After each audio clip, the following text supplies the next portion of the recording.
Kamusta mga kalahing Pinoy? Magandang hapon sa inyong lahat. Eto na nga, si Bangag. Pinakilos na si Boying Rimulya.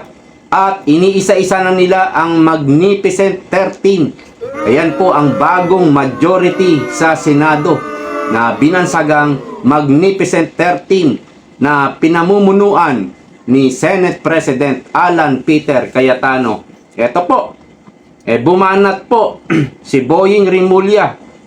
Asset daw ni Sen Cheese ipapapris na. Ipapapris na po ang asset ni Senator Cheese. Pero marami pong nagulat sa salin ni Sen Cheese Escudero. Parang 17 million or 18 million lang po ang salin. Ganun lang po ang asset ni Senator Cheese Escudero, no? Ito po. Babasahin natin. Kumikilos na umano ang Ombudsman para hilingin sa Anti-Money Laundering Council, AMLAC, na i-freeze ang assets ni Sen Cheese Escudero ayon kay Ombudsman Boying Rimulya. Ito'y kasunod ng pagpapalabas ng Sandigan Bayan 6th Division ng Precautionary Hold Departure Order. Oh my gosh. Mayroon na palang Hold Departure Order si Sen Cheese. At ito'y inilabas pa ng Sandigan Bayan para sa senador na nagbabawal sa kanyang lumabas ng bansa. Isa si Cheese o Escudero sa mga idinadawit sa maanumalyang flood control projects. Ito po yung sinabi ni Senate President Cayetano. Tama po yung sinabi ni Cayetano. At sinabi ko na rin po ito nakaraan, ano? Ito po yung sinabi ni Senate President. Sinasabi ng mga kasamahan namin, kinakausap, tinatawagan, at iba'y tinatakot. Dahil kailangan daw na magpalit ng Senate President sa Monday. Yan po, ipakakaabangan din po natin. Bukas na po yan. Monday na po bukas. Politika na po yun. Isang tabi na natin yun. Senate President Alan Peter Cayetano. Tignan po natin bukas kung magkakaroon na naman ng kudita. Kasi eto nga may mga pananakot na silang ginagawa. Meron na silang mga kinakausap. Kumbaga nakikipag-meeting, pero yung ibang inaaya nila na mag-meeting, ibang senador, parang ayaw naman makipag-meeting sa kanila. At sabi nga ni Sen Cayetano, dati na silang takot. kaya wag na silang takutin. Dati na silang takot. Ganito po talaga ang gawain ng sindikato. Pag ikay kalaban ng sindikato at balakid ka sa sindikato, ganyan po talaga ang gagawin sa iyo. Actually, ang dami na nilang tinatakot, ginigipit, hinaharas, gamit ang kapangyarihan sa gobyerno. Yung iba, tinuluyan na nga, di ba? Pero pagkakampi nila, di ba? Bilyon pa ang ninakaw. Pagkakampi nila, poprotektahan ka pa. Saan ka pa? Ibang klase po itong gobyerno na to. Poprotektahan ka pa ni Tuta Soto, poprotektahan ka ni Lacson. Yan po yung mga protector ng magnanakaw. Speaking po of Tuta Soto, di ba na-deliveran si Soto ng 5 extra large na maleta. Yung maleta po na kapag bubuhatin mo, kailangan mga 3 kayo. Di ba yung inaangat sa eroplano, yung picture na inilabas ng 18 Marines ni Attorney Levy Baligod. 3 po yung nagbubuhat, hirap na hirap Ang laman po noon, sabi ng mga Marines, between parang from 50 million to 70 million. Yun po ang laman ng extra large bag na i-deliver po kay Tuta Soto sa Baclaran. At sabihin na nating 70 million ang laman nun. Lima ang pagkakatanda ko eh. 5 maleta. So, 350 po yun. 350. Ngayon, si Lacson, bakit walang sinasabi ang 18 Marines? Si Gutesa, parang hindi siya na-deliveran. Ang iniisip ko ganito, baka si Soto, yung 5 maleta na yon, 350 million, baka hati sila doon. kaya hindi alam ng mga Marines, no, na hindi naman namin diniliberan niya, kaya wala sa listahan si Soto eh. Baka hati sila doon. At ginawa ni Lacson, pinuntahan na lang yung maleta at doon nagpartihan sila. Ha? At si Lacson na ang kumuha. So walang ebidensya, walang testigo kay Lacson, 'di ba? Hindi kagaya ni Soto, pulpul kasi si Soto, si Lacson, PMA yan, dating pulis yan.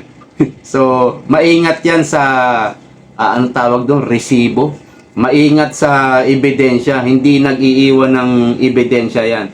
Kaya ito pong iniisip po natin, at matagal ko na pong naiisip yan, baka nga hati sila ni Soto doon sa maleta.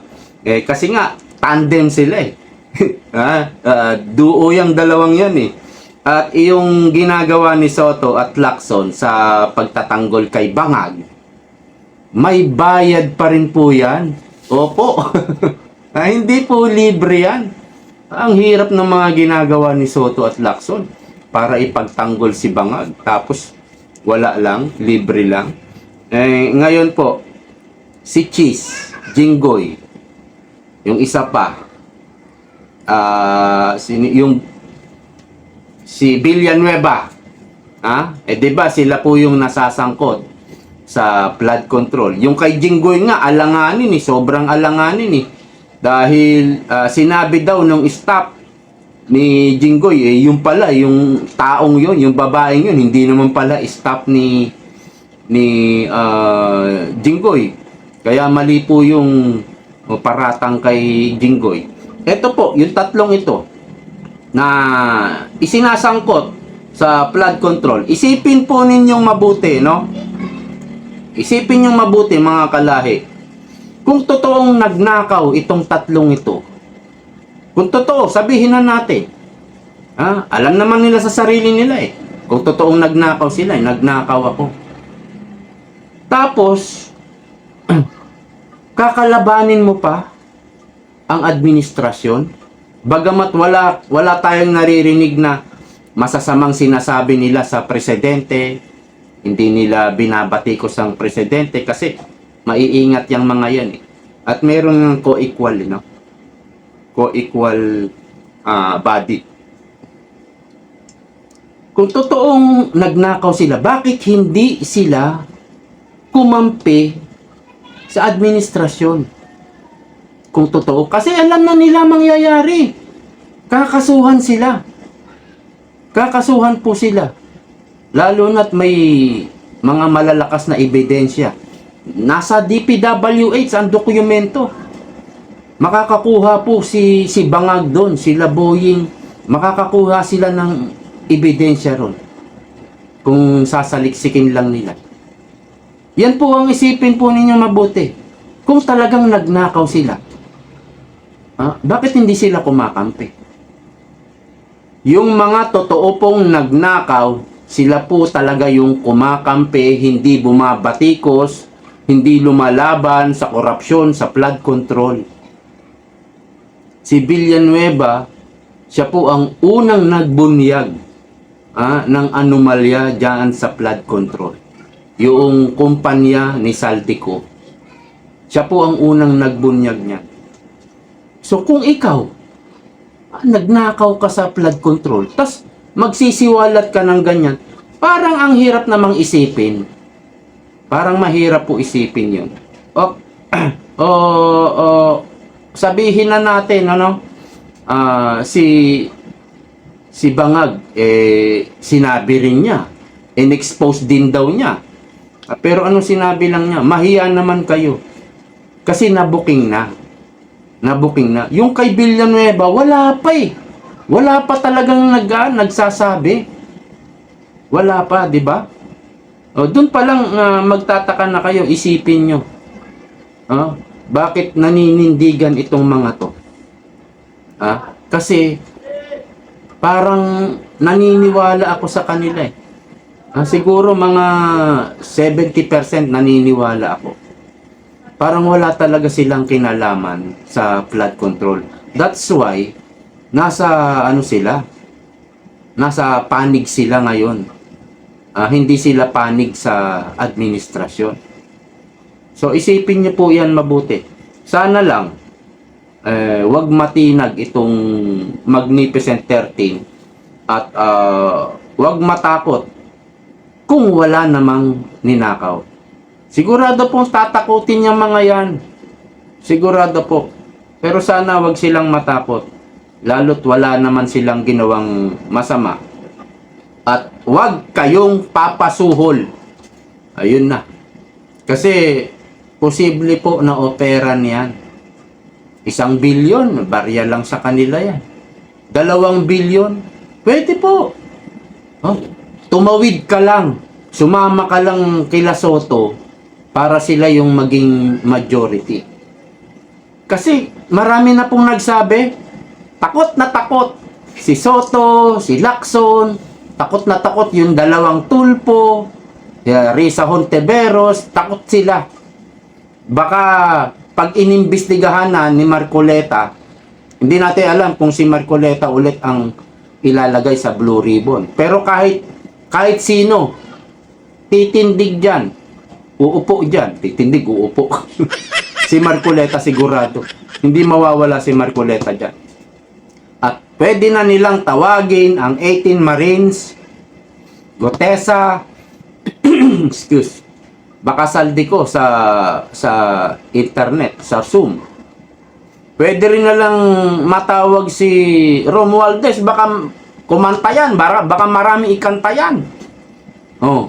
Yun ang kinakatakot ng ilang mga senador. Si Soto, si Lacson, ayan, takot na takot kayo, no? Kaysa sa impeachment ni BP Sara. Hindi yun ang mas iniisip nila eh. Ginagawan lang nila ng propaganda, ng narrative. Yung narrative po, yun po yung parang script. Kaya nga, narrative, pare-pareho sila ng isinisigaw. Kasi yun ang kumpas. Yun ang kumpas na kinakanta nila ngayon. Yan po ang ibig sabihin ng narrative. So marami po nagsabi na yan, na mas takot sila sa flood control kaysa sa impeachment. Kaya kung ano-ano nang pinagsasabi nila, si Lacson, panay ang post sa Facebook, panay pa interview. At si Soto, ganun din, panay ang iyak. Para silang umiiyak eh. Para silang nagsusumbong para silang mga batang nagsusumbong sa nanay nila.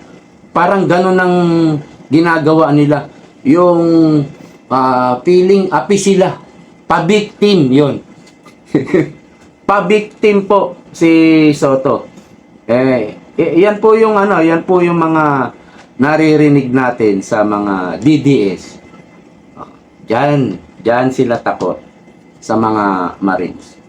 So, dito po sa sindikato, conspiracy, alam po natin, pag may balakid lang pag may balakid, yung bang parang istorbo, balakid nga balakid nakaharang sa kanilang mga illegal na gawain. Ganyan po ang gagawin tatakutin, gigipitin. O kaya naman susuhulan. Kapag hindi nila nagawa, kakasuhan na. Kaso na. At hanggang sa maipakulong. Ganyan po ang gawain ng mga bangag. Sana lang hindi manaig ang kasamaan.